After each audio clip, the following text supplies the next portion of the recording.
राजस्थान के पास एक पुराना वीरान गांव था कुलधरा। इस गांव के पास ही एक घना जंगल था और उस जंगल के बीचों बीच एक प्राचीन मंदिर खंडहर बन चुका था। गांव वाले उसे अंधेरा मंदिर कहते थे। कोई नहीं जानता था कि वहां असल में क्या हुआ था।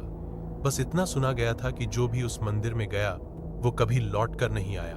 गांव वालों का कहना था कि उस मंदिर में सालों पहले एक तांत्रिक ने अपनी आखिरी तांत्रिक क्रिया पूरी की थी और तभी से वो मंदिर श्रापित हो गया। आज के जमाने में लोग डर को भी कंटेंट समझते हैं। ऐसे ही 4 दोस्त थे, रवि, मीरा, शिखर और तान्या। ये चारों यूट्यूब के लिए डरावनी जगहों की वीडियोग्राफी करते थे। उन्होंने जब अंधेरा मंदिर के बारे में सुना तो तय कर लिया कि वहीं अगली रात जाएंगे और पूरी कहानी शूट करेंगे। रवि ने कहा, हम डर को सामने से देखेंगे और जो होगा उसे रिकॉर्ड करेंगे। शिखर ने हौंसते हुए कहा, भूत अगर हुआ भी तो सब्सक्राइबर बना लेंगे। मंदिर की ओर सफर।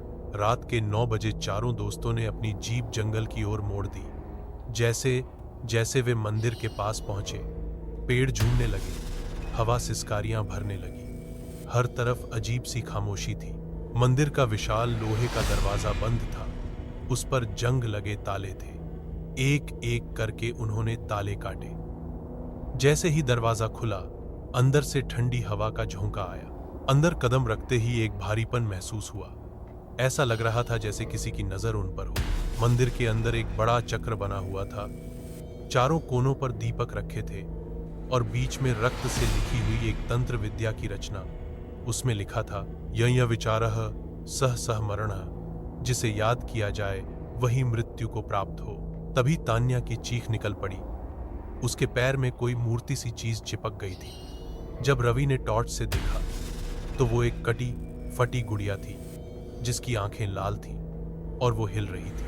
शिखर, जो सबसे मजाक उड़ाता था, मंदिर के पीछे एक कुंड के पास चला गया। कैमरा ऑन था लेकिन उसकी रोशनी कम हो रही थी। हेलो भूतजी, बाहर आओ, उसने मजाक में कहा। अचानक कुंड से धुआं निकला और उसमें से एक काली परछाई उठी। वो परछाई सिर्फ कैमरे में दिख रही थी। शिखर का शरीर जड़ हो गया और अगले ही पल वो परछाई उसे पकड़कर कुंड में खींच ले गई। कैमरा जमीन पर गिरा और ब्लैक स्क्रीन हो गई। अब तीनों दोस्त सहम चुके थे। रवि ने अपनी जेब से मोबाइल निकाला और पहले से रिकॉर्ड किया गया एक इंटरव्यू चलाया जिसमें एक स्थानीय पंडित ने बताया था वो मंदिर किसी देवी को समर्पित था, लेकिन एक तांत्रिक ने वहां काली को प्रसन्न करने के लिए आत्मबलि दी थी। उसकी क्रिया अधूरी रही। अब हर पूर्णिमा की रात उस देवी को एक बलि चाहिए, वरना वो हर आत्मा को खा जाती है। रवि की नजर घड़ी पर गई। आज पूर्णिमा थी। मीरा और तान्या मंदिर से बाहर भागने लगी, लेकिन मंदिर का रास्ता जैसे बदल चुका था। वे चाहे जिस दिशा में जाएं, वापस मंदिर के मुख्य द्वार पर लौट आती।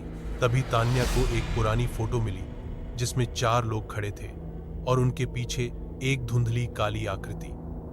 उसने गौर से देखा, फोटो में नाम थे और एक नाम था तान्या शर्मा। ये कैसे हो सकता है?